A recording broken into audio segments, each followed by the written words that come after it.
Dear student, welcome to GK power up. आप सभी का स्वागत है इस नए वीडियो में। जैसे कि आपने थंबनेल में देखा है कि हम इस वीडियो में static general awareness 2025 updated version दोस्तों कवर करने वाले हैं, जिसमें हम ऑर्गेनाइजेशंस पढ़ेंगे ट्रिक्स के साथ। ठीक है, बहुत शानदार ट्रिक्स मैं आपके लिए लाया हूँ। समिट्स हो गया आजकल के एग्जामिनेशन में, चाहे आप बैंकिंग, रेलवे, एसएससी या दिल्ली पुलिस कांस्टेबल या चाहे अन्य कोई गवर्नमेंट एग्जाम की तैयारी कर रहे हो, ये टॉपिक जो है कॉमन होते हैं और यहाँ से प्रश्न बनने की गुंजाइश हमेशा होती ही है। अपॉइंटमेंट्स हो गया और उसके साथ हेडक्वार्टर्स। तो आइए शुरू करते हैं इस शानदार टॉपिक्स को। लेकिन अगर आप इस चैनल पे नए हैं तो प्लीज एक सब्सक्राइब जरूर करिए और अंत तक इस वीडियो को जरूर देखिए। चलिए सबसे पहले दोस्तों हम पढ़ते हैं यूनाइटेड नेशंस के बारे में। तो देखिए, यूनाइटेड नेशंस का अगर हमें बात करना है तो बहुत शानदार ट्रिक के साथ मैं आपको इनके जो हेड कौन है ये सब सारी चीजें लर्न करवाने वाला हूँ। चलिए, यूनाइटेड नेशंस हम सबसे पहले देखते हैं कि 1945, ठीक है, 1945 में एस्टैब्लिश्ड होती है ये बॉडी, राइट है। 1945 में अंतरराष्ट्रीय शांति सुरक्षा बनाए रखना और सामाजिक आर्थिक विकास करना इस इंस्टीट्यूट का एक कार्य होता है। ठीक है, तो सबसे पहले हम जो स्टैटिक चीजें हैं उस पर ध्यान देते हैं। हेडक्वार्टर कहाँ पे है? हेडक्वार्टर है दोस्तों न्यूयॉर्क। ठीक है, न्यूयॉर्क याद रखिए। उसके बाद मेंबर कंट्रीज कितने हैं? ठीक है, मेंबर्स कितने हैं उसके? 193, 193 मेंबर्स है, जिसमें दो ऑब्जर्वर स्टेट्स है। ठीक है, 193 में दो ऑब्जर्वर स्टेट्स है। अब देखिए यहाँ पे एक प्रश्न दो चीजों पे बनता है कि यूनाइटेड नेशंस एक तो कब यहाँ पे स्थापित हुआ था, दूसरे बात हेडक्वार्टर्स कहाँ पे है, और तीसरा सबसे अहम आपका जो प्रश्न बनता है वो होता है हेड। तो हेड कौन है इसके? वो है एंटोनियो ग्यूटेरेस। ठीक है, एंटोनियो ग्यूटेरेस। तो देखिए कहीं ना कहीं अपने को ट्रिक से याद करना है। तो देखिए ये जो शब्द है एंटोनियो, तो यहाँ से अपने को एक सेंस आ रहा है कि हमारे घर के जो रिश्तेदार होते हैं, आंटी होते हैं, हमारे काका काकी, तो इससे रिलेटेड हमने एक ट्रिक लाई है। तो देखिए यूनाइटेड नेशंस के हेड कौन होने वाले हैं? एंटोनियो। ठीक है, तो अब याद रखो अपने को बस मार्क स्कोर करना है और यहाँ से अपने को नंबर चुराना है। तो देखिए अपने घर के कोई भी बड़े एक आंटी होंगे, आंटी जी होंगे, तो उनसे याद रखिए एंटोनियो। तो एक आपके दिमाग में भी चलेगा कि एंटोनियो ग्यूटेरेस ये यूनाइटेड नेशंस के हेड है। अगली ऑर्गेनाइजेशन की बात करते हैं हम दोस्तों, वर्ल्ड हेल्थ ऑर्गेनाइजेशन। तो वर्ल्ड हेल्थ ऑर्गेनाइजेशन भी संयुक्त राष्ट्र की एक विशेष एजेंसी है, जैसे यूनाइटेड नेशंस की ही एक एजेंसी है। अब इसका कार्य, इसका सबसे पहले काम क्या होता है कि इंटरनेशनल जो अ, सार्वजनिक स्वास्थ्य को बढ़ावा देना, ठीक है, स्वास्थ्य खतरों का यहाँ पे प्रतिक्रिया देना। जैसे आपने देखा होगा कि वैश्विक लेवल पे क्या हुआ था, कोविड आया था, तो उस समय में चर्चा में रहने वाली सबसे अहम जो ऑर्गेनाइजेशन है दोस्तों वो थी वर्ल्ड हेल्थ ऑर्गेनाइजेशन। चलिए आसानी से पढ़ते हैं। वर्ल्ड हेल्थ ऑर्गेनाइजेशन का हेडक्वार्टर कहाँ पे है? Switzerland Geneva. ठीक है, वर्ल्ड हेल्थ ऑर्गेनाइजेशन का हेडक्वार्टर कहाँ पे है? स्विट्जरलैंड जेनेवा, राइट, याद रखना। वर्ल्ड हेल्थ ऑर्गेनाइजेशन का जो हेडक्वार्टर है दोस्तों वो है स्विट्जरलैंड जेनेवा। मेंबर कंट्रीज है 194। ठीक है, 194। हेड कौन है? यहाँ पे है डॉक्टर टेड्रोस एडहानोम गैब्रियोस। ठीक है, अब देखो यहाँ पे भी ट्रिक आएंगे, लेकिन ट्रिक के पहले ये वाली जो करंट है, देखो मैं आपको पढ़ा के आ रहा हूँ करंट प्लस स्टैटिक। तो स्टैटिक तो पढ़ ही रहे, लेकिन करंट में भी क्वेश्चन हम अलग से क्यों पढ़े भाई? इसके लिए अलग वीडियो, उसके लिए अलग वीडियो, बिल्कुल नहीं, ये पैटर्न नहीं अपनाना है, स्मार्ट वर्क करते हैं। चलिए, वर्ल्ड हेल्थ ऑर्गेनाइजेशन में क्या नई चीज हुई है? तो यूनाइटेड स्टेट्स एंड अर्जेंटीना, ये दो कंट्री है जिन्होंने अनाउंस किया है, उन्होंने विड्रॉ किया। देखो उनकी सदस्यता खत्म, मतलब वो परमानेंटली बाहर नहीं गए, विड्रॉ किया है।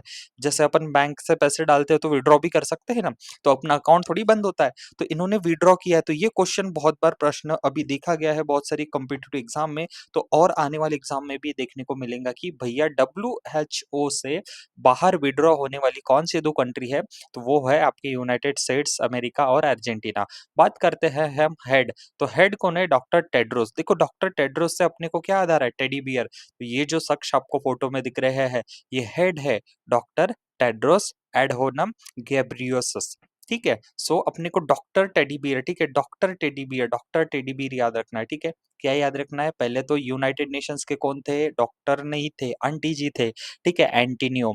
अब यहाँ पे कौन है? Doctor Tedros, right. तो ऐसे ही इस वीडियो को आप लास्ट तक जरूर देखिए। मैं इस पीडीएफ को आपको हमारे डिस्क्रिप्शन में दी गई टेलीग्राम लिंक को ज्वाइन करना है, ये पीडीएफ आपको वहां मिल जाएंगी, और हमारे इस वीडियो चैनल को सब्सक्राइब करना है। तो चलिए, हमने अभी देखा था एंटोनियो ग्यूटेरेस यूनाइटेड नेशंस के हेड है, तो आंटी जी से रिलेट करना है। दूसरे बात, डॉक्टर टेड्रोस एडोनम गैब्रियस, ये हमारे वर्ल्ड हेल्थ ऑर्गेनाइजेशन के हेड है।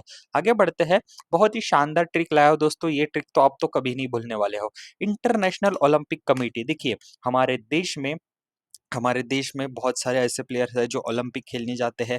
सबसे पहले हम बात कर ले लेते हैं, इंटरनेशनल ओलंपिक कमेटी एक इंटरनेशनल संगठन है, ठीक है? अब जिसकी स्थापना, सबसे पहले मैं आपको बता देता हूँ थोड़ा-सा स्टैटिक, तो ये कब हुआ था? जिसकी स्थापना हुई थी 23rd ऑफ जून, ठीक है? 23rd of June.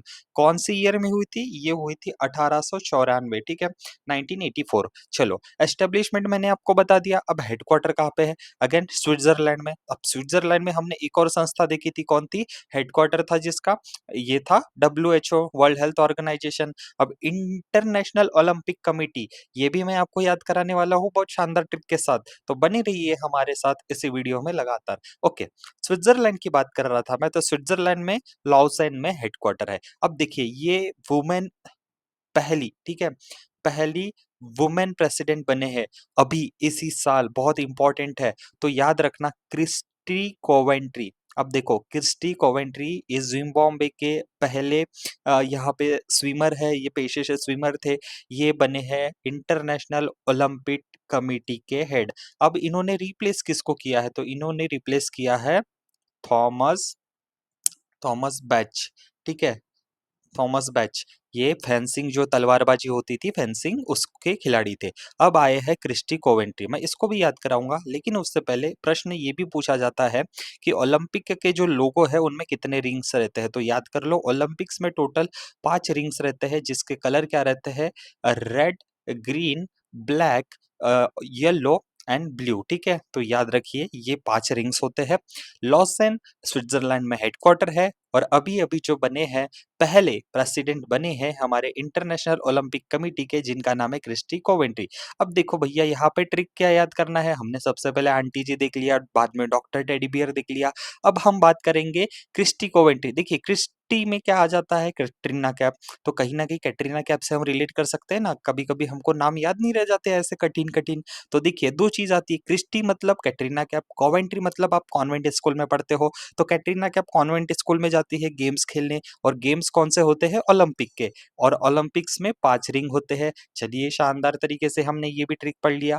अगर आपको अभी तक ये वीडियो पसंद आ रही है, तो प्लीज अंत में जाते जाते इसको लाइक जरूर करके जाइए। अब बात करते हैं हम दोस्तों, कौन सा हमने यहाँ पे एक ट्रिक लाया है ओलंपिक्स गेम्स के बारे में।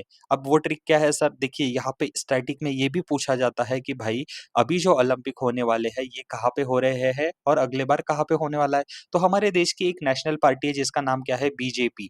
अब हमने लाल लगा दिया, तो देखिए, 2016, अब ओलंपिक गेम्स हर 4 साल में होते हैं, ठीक है सर, आपने हमको बता दिया 4 साल में होते हैं, तो 16 के बाद 4 साल मतलब क्या होता है? 16 के बाद 4 साल 20, फिर 20 के बाद 4 साल 24, और 24 के बाद 4 साल 28 साल। तो देखिए, जब 2016 में अगर आपसे कोई पूछे कि भैया कहाँ पे हुआ था बताइए, तो बी से अपना हो जाएगा ब्राजील में। उसके बाद जे 2020 में जापान में ओलंपिक्स हुआ था।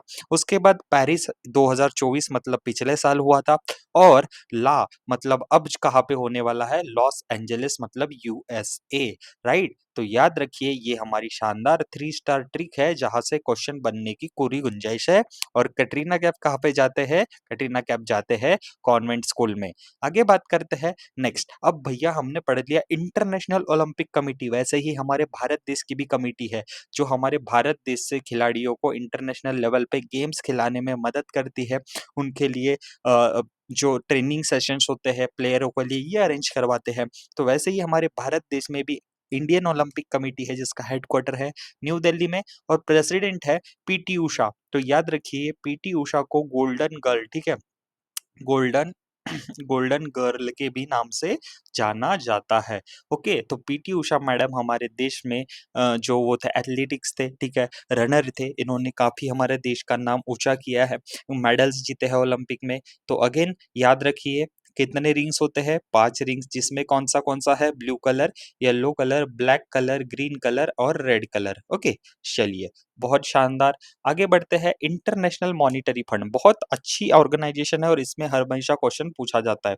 तो याद रखिए, मैं भी इसकी बहुत शानदार अच्छी सी एक ट्रिक लेके आया हूँ। सबसे पहले जान लेते हैं इंटरनेशनल जो मॉनिटरी फंड है वो क्या है। अब देखो, इंटरनेशनल मॉनिटरी फंड एक अंतरराष्ट्रीय मतलब ये इंटरनेशनल ऑर्गेनाइजेशन है, बहुत ही इंपॉर्टेंट ऑर्गेनाइजेशन हो जाती है। तो इंटरनेशनल मॉनिटरी फंड एक इंटरनेशनल ऑर्गेनाइजेशन है जो वैश्विक आर्थिक विकास और वित्तीय स्थिरता, ठीक है, इकोनॉमिकली स्टेबल, ठीक है, इकोनॉमिकली स्टेबिलिटी को बढ़ावा देती है। अब ये जो संस्था है ये क्या करेंगी, इकोनॉमी का जो संकट आता है, आर्थिक संकट का सामना कर रहे सदस्य जो देश है इसके, ठीक है, 191 जो देश है, कोई देश की इकोनॉमी अच्छी नहीं है, तो उनको वित्तीय सहायता देती है, ठीक है। जैसे पाकिस्तान ने हमारे साथ सिंदूर ऑपरेशन चल रहा था, उस समय उन्होंने भीख माँगा था आईएमएफ को कि भैया हमको पैसे दो, ठीक है। उसके बाद कभी-कभी अफ़गानिस्तान जैसे कंट्रीज़ हो गया या फिर बांग्लादेश जैसी कंट्री हो गया, ठीक है, जिनकी इकोनॉमी अच्छी नहीं रहती, तो वो इंटरनेशनल मॉनेटरी फंड के पास जाते हैं कि हमको हमारे देश में विकास करना है, हमारी जो इकोनॉमी है वो तहस-नहस हो गई है, उसको सुधारना है। तो इसके लिए ये जो इंटरनेशनल मॉनेटरी फंड है, वो उनको लोन्स देती है, ठीक है, उनका मार्गदर्शन करती है और अंतरराष्ट्रीय व्यापार को बढ़ावा देने का काम करती है भैया। चलिए, हमने थियरी पढ़ लिया, अब हमारा जो स्टैटिक पार्ट है और करंट पार्ट है जो कि अभी-अभी इस न्यूज़ में आया है। चलिए, क्या बात है? हम सबसे पहले पढ़ लिए कि इसकी डेफिनिशन क्या है और ये ऑर्गेनाइजेशन काम क्या करती है। अब हेडक्वार्टर कहाँ पे है? वो है वाशिंगटन डीसी, ठीक है? जो इंटरनेशनल मॉनेटरी फंड है उसका हेडक्वार्टर्स है वाशिंगटन डीसी। अब यहाँ पे अगेन एक हीरोइन आपको नाम याद आ रहा होगा। देखिए, ये जो मैडम है, ये है मैनेजिंग डायरेक्टर मतलब head of the monetary fund, international monetary fund. तो क्रिस्टलिना जॉर्जिवा ये हमारे इंटरनेशनल मॉनिटरी फंड के हेड है। कुल 191 मेंबर कंट्री है। अब देखो अगेन कैटरीना कैफ को हमने कहाँ पे याद रखा था? ओलंपिक्स में। क्रिस्टलिना जॉर्जिवा को भी हमें याद रखना है, मैनेजिंग डायरेक्टर है, head of the international monetary fund है, जिनका नाम क्या है? Kristalina Georgieva. तो याद रखो कैटरीना कैफ 2 जगह दिखे हमको, कैटरीना कैफ कहाँ पे दिखे? कैटरीना कैफ दिखे हैं हमको ओलंपिक कमिटी में, जिनका नाम है क्या है? क्रिस्टिन कोवेंट्री, ठीक है? उसके बाद हम बात करते हैं इंटरनेशनल मॉनिटरी फंड में।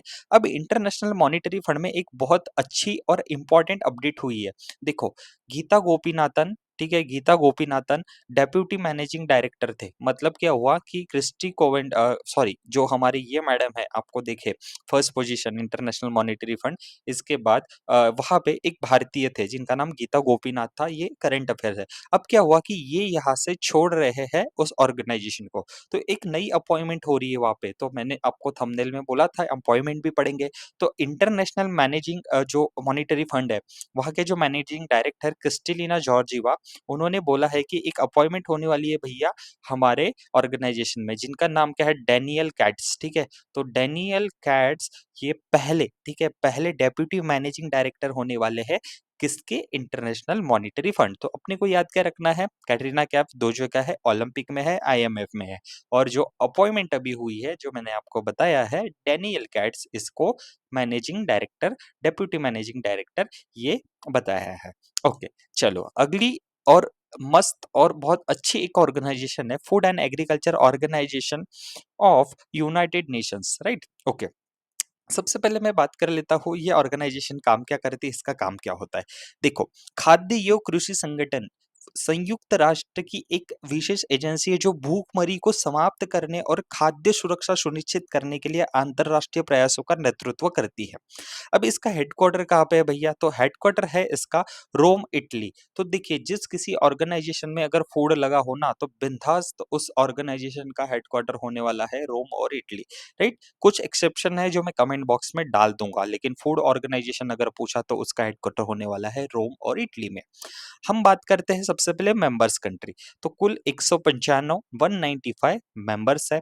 उसके बाद डायरेक्ट इनके जो डायरेक्टर है, हेड है फूड एंड एग्रीकल्चर ऑर्गेनाइजेशन के, वो है क्यू डोंग। अब देखो, अपने को क्या है?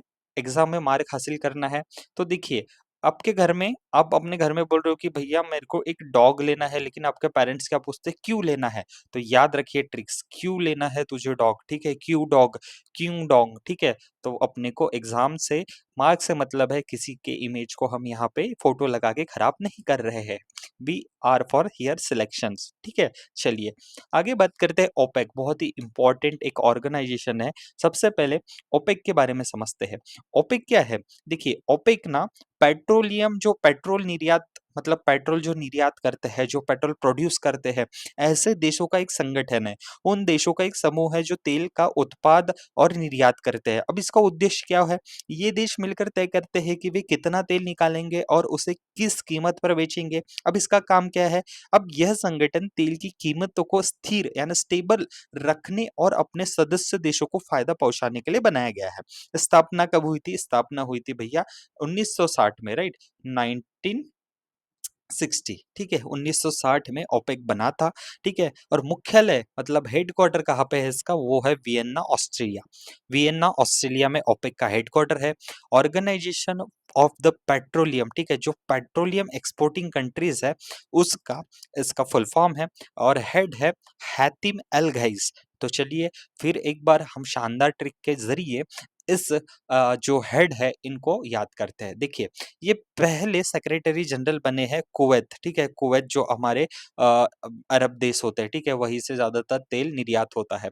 तो हमारे ये जो है हेड हैतिम, देखिए बचपन में अगर आपने अब 2000 का जन्म हो, आपका 1999 का या थोड़ा-सा 2002-3, तो एक सीरियल बहुत चलती थी हमारे सीरियल्स स्टार प्लस हो गया, स्टार गोल्ड, हातिम, ठीक है? हातिम अगर किसी ने सीरियल देखा होगा तो याद रखिए हातिम, यहाँ से इनका नाम हम इसको कोड क्रैक कर सकते हैं। तो अगर हातिम आया तो हातिम क्या बेचता है? पेट्रोल बेचता है। तो हातिम अल गैस, ठीक है? हातिम अल गैस याद रखिए बच्चों। अगर आपको ये वीडियो पसंद आ रही है तो अंत तक ज़रूर देखिए, ऐसे ही शानदार ट्रिक्स के साथ हम याद करेंगे। और जाते-जाते कमेंट बॉक्स में ड्रॉप कीजिए कि आपको वीडियो कैसा लगा, और टेलीग्राम चैनल की लिंक मैंने डिस्क्रिप्शन बॉक्स में दे रखी है, उसे भी जॉइन होने से मत भूलिएगा। चलिए, अब आती है यूनिसेफ, बहुत ही इंटरनेशनल और बहुत ही इम्पोर्टेंट एक हमारी ऑर्गेनाइजेशन है। अब यूनिसेफ के बारे में बात करते हैं, तो यूनिसेफ का सबसे पहले मैं फुल फॉर्म आपको एक बताता हूँ, ठीक है? सबसे पहले फुल फॉर्म बताता हूँ क्योंकि बहुत सारे एग्जामिनेशन में इसके बारे में पूछा जाता है कि यूनिसेफ का फुल फॉर्म क्या है। तो यूनिसेफ का फुल फॉर्म है United Nations international children emergency fund. देखिए यूएनआई, ठीक है, इसको तो अपने को आसानी से याद हो जाता है, United Nations international children emergency fund. Okay, अब इसके बारे में थोड़ा-सा मैं आपको पहले बता देता हूँ। अब ये यूनाइटेड नेशंस की एक एजेंसी है। इसकी स्थापना मतलब ये बना कब था? अब ये बना था 11 दिसंबर, ठीक है? 11 दिसंबर, ठीक है? 1940, ठीक है? 1947 46, ठीक है? 1946 11th ऑफ दिसंबर को इसकी स्थापना हुई थी, ठीक है? इसका मुख्य कार्य क्या है? दुनिया भर के बच्चों को जो ह्यूमैनिटेरियन है और डेवलपमेंट है, इसकी मदद पहुंचाना, ठीक है? मानवीय और विकासात्मक सहायता प्रदान करना। अब यूनिसेफ मुख्य रूप से बच्चों के विकास, शिक्षा, स्वास्थ्य, पोषण और हिंसा व शोषण से बचाव जैसे क्षेत्रों पे ध्यान केंद्रित करता है। बहुत बढ़िया, चलिए हमने ये भी जान लिया। अब अगर मैं बात करूँ तो मुख्यालय कहाँ पे है इसका? हेडक्वार्टर कहाँ पे है? न्यूयॉर्क, ठीक है? न्यूयॉर्क।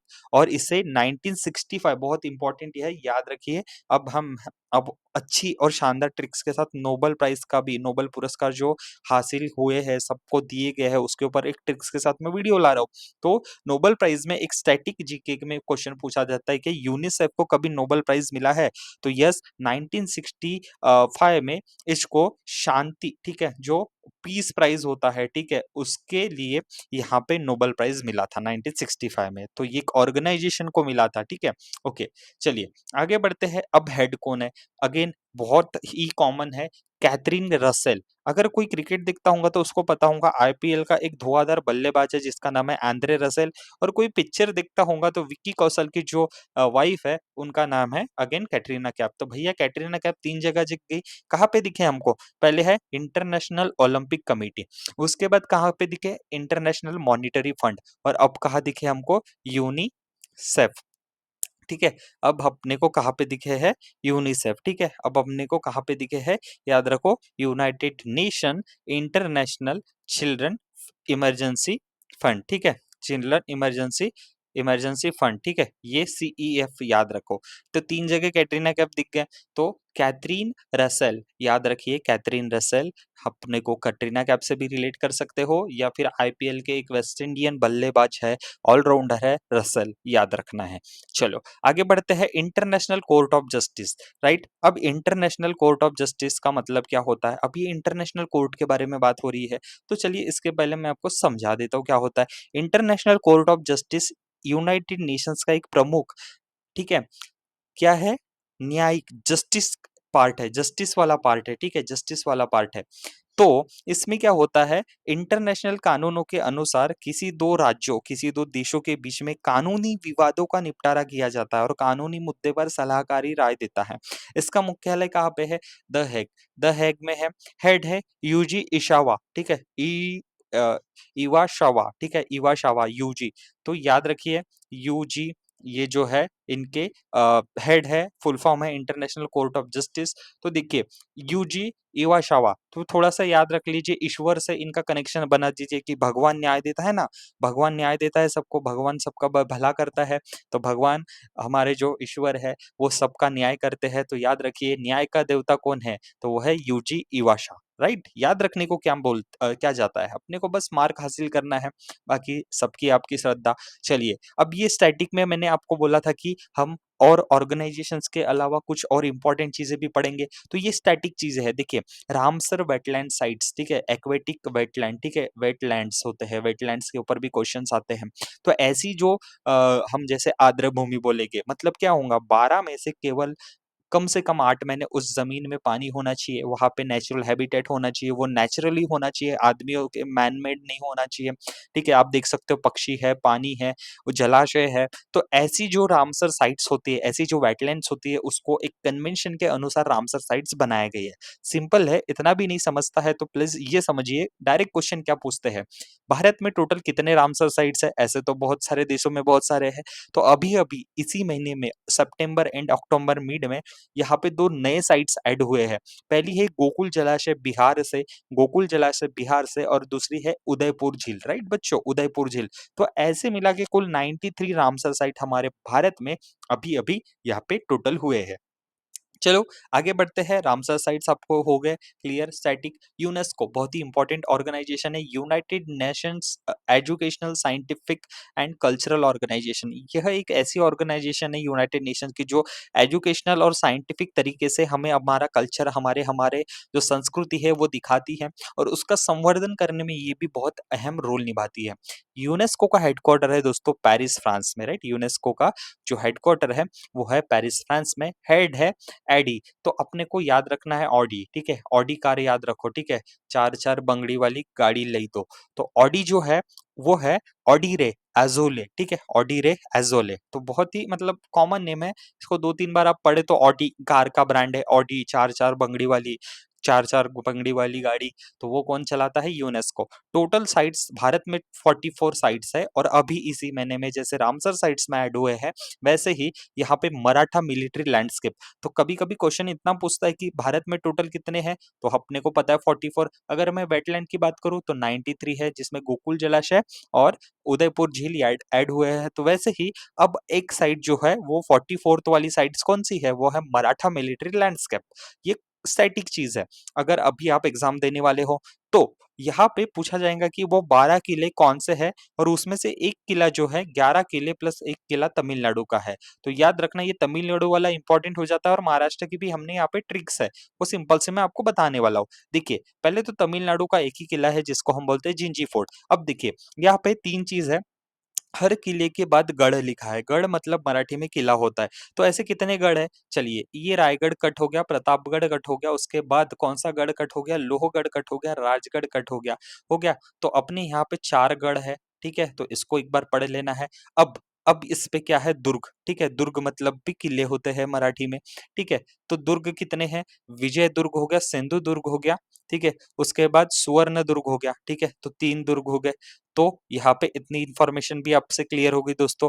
4 प्लस 3 कितने होते हैं? 5, 6, 7 हो गया। ओके, उसके बाद एक तो पहले से ही कट हो गया। अब बचे कितने? अब बचे आपका सालहेर जो महाराष्ट्र में है, खंडेरी, ठीक है? उसके बाद पन्हाला और शिवनेरी, ठीक है? तो ये जो है ये खंडेरी और शिवनेरी, ये भी 2 हो गए। तो ऐसे एक बार पढ़ लेना है। बट इतना डीप में नहीं पूछेगा, या तो तमिलनाडु के ऊपर जाएगा या मराठा मिलिट्री लैंडस्केप जो है हमारे जब छत्रपति शिवाजी महाराज जी थे उस समय जो मराठाओं ने युद्ध लड़ा था, अपना कौशल दिखाया था, पराक्रम दिखाया था, तो उस मिलिट्री लैंडस्केप को यूनेस्को के साइट्स में ऐड कर दिया गया है दोस्तों। आगे बढ़ते हैं, उसी के साथ बहुत ही इंपॉर्टेंट एक न्यूज़ आई है, याद रखना, भारत देश को अपनी 13वीं साइट्स मिली है जो ग्लोबल नेटवर्क मतलब ग्लोबल बायोस्फीयर रिजर्व में ऐड हुई है।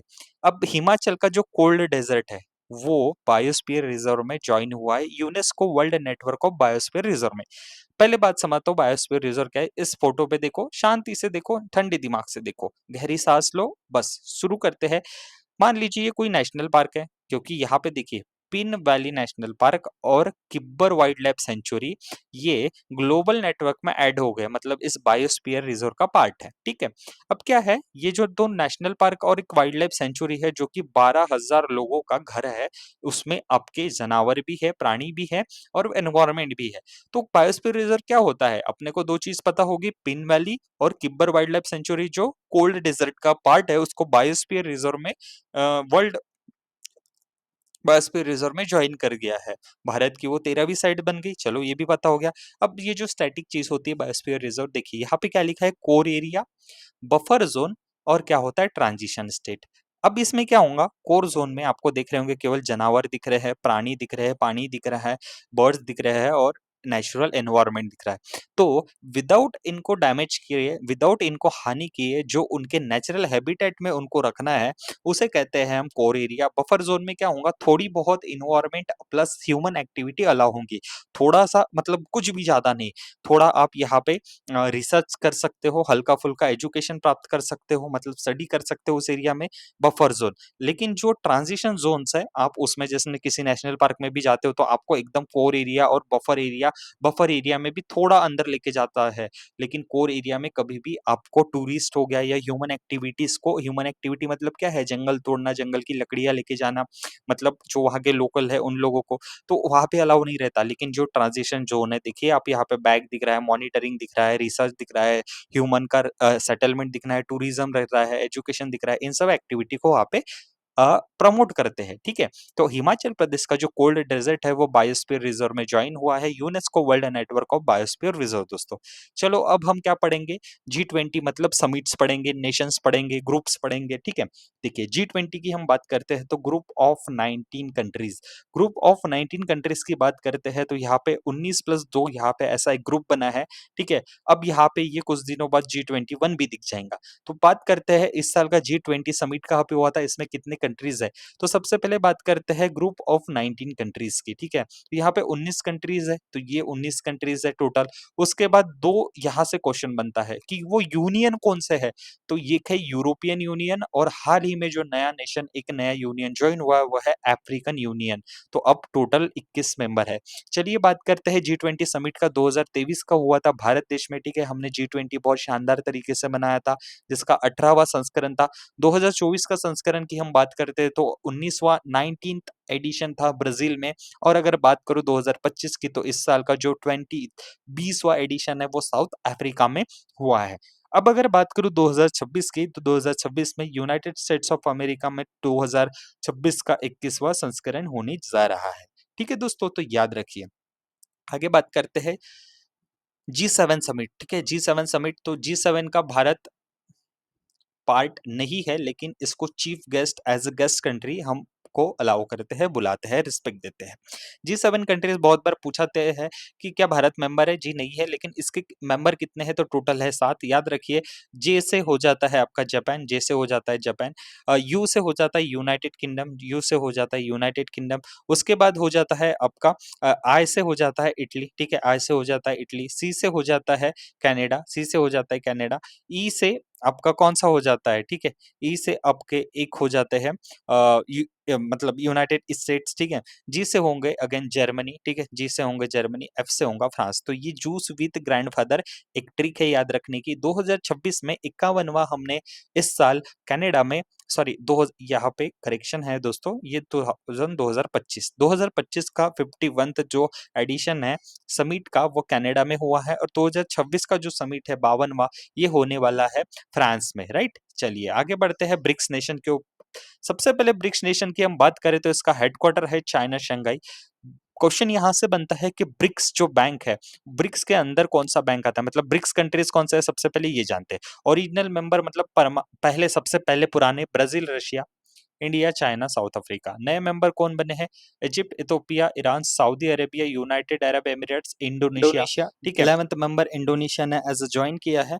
उसके बाद हम बात करते हैं कि न्यू डेवलपमेंट बैंक ब्रिक्स के अंदर आता है, मतलब ब्रिक्स देशों ने मिलकर न्यू डेवलपमेंट बैंक बनाया है, जिसके प्रेसिडेंट है, आपको माँ याद रखना है, एक तो माँ से या तो फिर रोज, ठीक है, रोज से याद रखना है। तो डेलिमा रोसेफ प्रेसिडेंट है, और वाइस प्रेसिडेंट जो इसी साल यहाँ पे अपॉइंटमेंट हुई है वाइस प्रेसिडेंट, तो भारतीय है, डॉक्टर राजीव रंजन।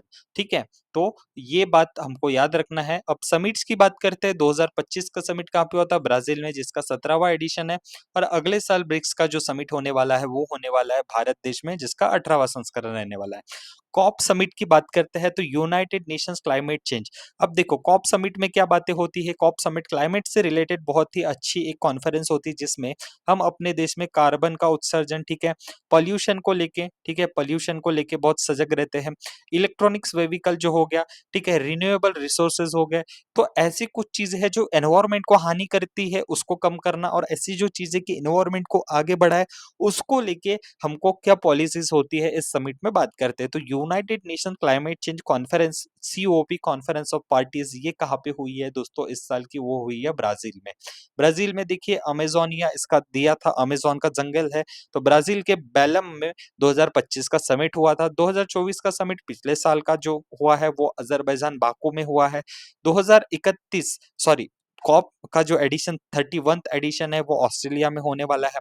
नाइजीरिया में 2027 का होने वाला है, और इंडिया में 2028 का। अब इसकी ट्रिक क्या है देखिए, अब यहाँ पे याद रखना है A B, A B, A N I, ठीक है, ठीक है, A B A N I, ठीक है, सिंपल सी है, ये है, याद रखना है। इसमें अपने को जो है ट्रिक से सिर्फ पूछा जा सकता है कि 2025 का कब हुआ है, कहाँ पे हुआ है, और 2026 का और भारत में कब होने वाला है। 198 यूरोपियन यूनियन यहाँ पे मेंबर है। नाटो का आपको पता है, नाटो मतलब क्या होता है, देखिए अभी रशिया और यूक्रेन के बीच युद्ध चल रहा है, लेकिन इतने सारे देश है, क्या कोई भी मिलके हम रशिया से मुकाबला नहीं कर सकते, क्या यूक्रेन से यूक्रेन को सपोर्ट नहीं कर सकते। तो भैया ऐसा नहीं होता। नाटो का मतलब क्या होता है, ऐसे यहाँ पे 32 कंट्री है, मतलब यूक्रेन के ऊपर अगर युद्ध हो रहा है तो बाकी कोई कंट्री क्यों नहीं जा रही है, तो यूक्रेन जो है वो नाटो का सदस्य नहीं है। नाटो का सदस्य होना मतलब क्या होता है कि अगर मैं एज ए इंडिया अगर नाटो का सदस्य हूँ और मेरे ऊपर कभी अचानक, ऐसा तो होता ही नहीं कभी, लेकिन इंडिया के ऊपर अगर किसी ने हमला कर दिया और मैं नाटो का सदस्य हूँ, तो ऐसा माना जाएगा कि वो हमला इस 32 देशों के ऊपर हुआ है, और ये हमारे साथ युद्ध लड़ने वहां पे आएंगे। लेकिन ना तो यूक्रेन इसका मेंबर है, इसी कारण कोई भी इसकी मदद ऑफिशियली नहीं कर सकता है, ठीक है, अपनी आर्मी भेज के। तो बैक हैंड से वो मदद जो भी होती है। तो इंपॉर्टेंट है नाटो। तो नाटो का फुल फॉर्म होता है North Atlantic Treaty Organisation. Headquarter कहाँ पे है दोस्तों, ब्रुसेल्स, बेल्जियम। सेक्रेटरी कौन है, आपको पता है, आपके एग्जामिनेशन में मार्क्स आते हैं तो आपको टिक मार्क दिया जाता है, तो general mark रूटे, right. Member country 32 है, और जो नई ज्वाइन हुई है न्यू 32nd वाली कंट्री वो है आपकी स्वीडन। तो याद रखो 2025 का जो है the Hague Netherland 34th addition इस साल का हुआ है दोस्तों। 2026 की बात करूं तो अंकारा तुर्की में 35th एडिशन हुआ है। देखिए मार्क मार्क मिले हैं, मार्क जी को तो बहुत अच्छे हंस रहे हैं, तो मार्क रूटे, ठीक है, मार्क रूटे, ठीक है, मार्क रूटे, लेकिन रूटे नहीं, वो हंसे। तो याद रखिए मार्क रूटे। बिम्स्टिक का मतलब क्या होता है, bay of Bengal initiative of multi sectoral technical and economic cooperation. Asian countries है ज्यादातर। हेडक्वार्टर ढाका बांग्लादेश में है। एडिशन जो इस साल का हुआ था वो 6th है। होस्ट मतलब कहाँ पे हुआ है, थाईलैंड, बैंकॉक। जो अभी 7वां एडिशन 2027 में 26 में होने वाला है, वो होने वाला है होस्ट अगेन बांग्लादेश में। उसके बाद टोटल मेंबर 7 कंट्रीज है, ठीक है, इसमें भारत भी है, मतलब एशियन कंट्रीज है। चलो इसको ट्रिक से याद कैसे करेंगे, तो यहाँ पे एक है एमबीबीएस करते हैं कहाँ से, एनआईटी से। एनआईटी मतलब इंजीनियरिंग की हो जाती है, अपने को कोई मतलब नहीं है। एमबीबीएस कोई बच्चा पढ़ रहा है तो वो कहाँ से पढ़ रहा है, वो पढ़ रहा है NIT, national institute of technology से। तो सीधे सिंपल सी बात है, देखिए एम से कौन सी कंट्री होती है, म्यांमार, ठीक है, उसके बाद बी से बांग्लादेश, उसके बाद बी से भूटान, एस से श्रीलंका, एन से नेपाल, आई से इंडिया, टी से थाईलैंड। शानदार है, बहुत ही आसानी से याद हो जाएंगी। एससीओ बहुत ही इंपॉर्टेंट एक ऑर्गेनाइजेशन होती है जिसको हम बोलते हैं शांघाई कॉर्पोरेशन ऑर्गेनाइजेशन, ठीक है, जिसका हेडक्वार्टर बीजिंग में है, ठीक है, चाइना बीजिंग में। एडिशन जो था इस साल का मतलब यहाँ पे समिट हुआ है एससीओ का, वो हुआ था 25, तो 25 से 25 याद रखिए, ठीक है, 25 से 25 वाला समिट याद रखना। होस्ट हुआ था अभी अभी तांजिन, जहाँ पे हमारे प्रधानमंत्री जी गए हैं इस साल। अगला जो समिट है किर्गिस्तान में होने वाला है, उसके बाद पाकिस्तान में, और टोटल जो 10 कंट्रीज है वो है हमारे China, India, Pakistan, Russia, Kazakhstan, Kyrgyzstan, Tajikistan, Uzbekistan, Iran और बेलारूस। ओके, चलो आसियान समिट की भी बात कर लेते हैं। तो एशियन समिट होता है एशियन कंट्रीज का, जिसमें कुल 10 कंट्रीज है। 46th एडिशन था 2025 साल में, होस्ट था कुआलालंपुर मलेशिया। चेयर किसने किया था, तो मलेशिया के प्रधानमंत्री है अनवर इब्राहिम, उन्होंने चेयर किया था। और 2026 का होने वाला है फिलीपींस में, ठीक है। और यहाँ पे डायलॉग पार्टनर्स मतलब 10 के अलावा और 8 कंट्रीज को न्योता दिया गया था, ठीक है। चलो आगे बढ़ते हैं। ये कुछ हमने इंपॉर्टेंट ऑर्गेनाइजेशन पढ़े हैं, और कुछ छूट भी गए होंगे तो डायरेक्ट मैं बता दे रहा हूँ। World Trade Organisation again Geneva Switzerland, ठीक है। उसके बाद द शांघाई कॉर्पोरेशन हमने पढ़ा है, बीजिंग चाइना में है। नॉर्थ अटलांटिक ब्रुसेल्स बेल्जियम में। वर्ल्ड इकोनॉमिक फोरम ये है स्विट्जरलैंड जेनीवा में, ठीक है। सार्क कंट्रीज का है काठमांडू नेपाल। ब्रिक्स का है Shanghai. International Court of Justice the Hague Netherlands, ठीक है। वर्ल्ड फूड प्रोग्राम अगेन मैंने आपको बोला कि रोम इटली। वर्ल्ड बैंक आगे मैं बताने ही वाला, वॉशिंगटन डीसी याद रख लीजिए, यूएसए में है। और international monetary fund Washington DC. चलो अब देखो यहाँ पे वर्ल्ड बैंक की बात कर रहे थे, तो देखिए वर्ल्ड बैंक आपको याद रखना है। वर्ल्ड बैंक के प्रेसिडेंट कौन है भैया, वर्ल्ड बैंक के जो प्रेसिडेंट है वो है अजय देवागन। याद रखो वर्ल्ड बैंक के प्रेसिडेंट कौन है, अजय देवागन। अब हेडक्वार्टर कहाँ पे है, वॉशिंगटन डीसी। वॉशिंगटन डीसी में वर्ल्ड बैंक का हेडक्वार्टर है। और ये पहले भारतीय बने हैं जो प्रेसिडेंट है वर्ल्ड बैंक के। ये इससे पहले मास्टर कार्ड, आपको पता है मास्टर कार्ड्स होते थे, ठीक है, मास्टर कार्ड्स, ठीक है, जैसे क्रेडिट कार्ड जो भी है, तो मास्टर कार्ड्स होते थे। तो याद रखिए ये जो है, ये जो है उसके सीईओ थे, तो उनको यहाँ पे प्रमोशन दे के उनका काम अच्छा था, तो वर्ल्ड बैंक के ये प्रेसिडेंट है, इनका नाम है अजय बांगा। तो याद रखिए ये जो प्रेसिडेंट है इनका नाम है अजय बांगा, ठीक है, AJAYBANGA, ठीक है, अजय बांगा सर से याद रखो अजय देवागन को। कटरीना कैफ याद थी आप लोगों को। वैसे ही रिजर्व बैंक ऑफ इंडिया, तो रिजर्व बैंक ऑफ इंडिया के जो 26th गवर्नर बने हैं वो नाम है, याद रखिए, संजय मल्होत्रा। तो संजय मल्होत्रा से अपने को संजय दत्त याद रखना है। रिजर्व बैंक ऑफ इंडिया के प्रेजेंट 2024 में ये अपॉइंट हुए थे एंडिंग में। तो ये है हमारे जो प्रेसिडेंट मतलब governor governor of reserve bank of India. Again SEBI बहुत ही एक हमारी ऑर्गेनाइजेशन है भारत देश की, स्टॉक एक्सचेंज जो निगरानी रखती है। तो उनके जो है पांडे जी, तो याद रखिए चुलबुल पांडे सभी को याद होंगे, तो पांडे जी से सलमान खान को याद रखिए। अगले बार मैं जब भी हमारे टेलीग्राम चैनल पे एमसीक्यू टेस्ट लूंगा तो आपको इस ट्रिक के साथ याद रखना ही रखना है। तो दोस्तों अगला जो है बहुत ही इंपॉर्टेंट व्यक्ति है, आपको राधा कृष्ण जी याद रखना है। देखिए राधा और कृष्ण की जोड़ी है, तो याद रखिए हमारे भारत देश के जो नए वाइस प्रेसिडेंट बने हैं वो है राधा कृष्णन सर, ठीक है, doctor CP Radha Krishnan sir. दोस्तों तो ये थी हमारे आज के सेशन की डिटेल्स। और अगर आपको ये वीडियो पसंद आई है तो प्लीज हमारे टेलीग्राम चैनल से ज्वाइन होना मत भूलिए, ठीक है। इस टेलीग्राम चैनल पे आपको डेली के करंट अफेयर्स के अपडेट्स मिलेंगे। डेली के करंट अफेयर्स के अपडेट्स के साथ इस लेक्चर की जो पीडीएफ है आपको इस टेलीग्राम चैनल पे देखने को जरूर मिलेगी। तो प्लीज नीचे डिस्क्रिप्शन बॉक्स में मैंने लिंक दे रखी है, उसको ज्वाइन होना मत भूलिए। जैसे ही आप ज्वाइन हो जाओगे आपको सारे डेली करंट अफेयर हो गया, ठीक है, स्पोर्ट्स से रिलेटेड हो गए, एमसीक्यूज हो गए, ठीक है, एमसीक्यूज हो गए वो भी आपको देखने को मिलेंगे, पीडीएफ्स हो गई, ठीक है, जॉब से रिलेटेड जो डिटेल्स होती है, ठीक है, रिजल्ट्स होते हैं, ये सब आपको इस चैनल पे देखने को मिलेंगे। अभी एज अ फैमिली मेंबर आप हमें इस नए यूट्यूब चैनल पे ज्वाइन करना मत भूलिए, ठीक है। हमारे चैनल को सब्सक्राइब करिए। अगर आपको वीडियो पसंद आई है तो प्लीज इस वीडियो को लाइक, शेयर और चैनल को सब्सक्राइब करना मत भूलिए दोस्तों। मिलते हैं अगले वीडियो में, तब तक के लिए ध्यान रखिए अपना। Take care, bye bye, see you in the next video. Thank you very much.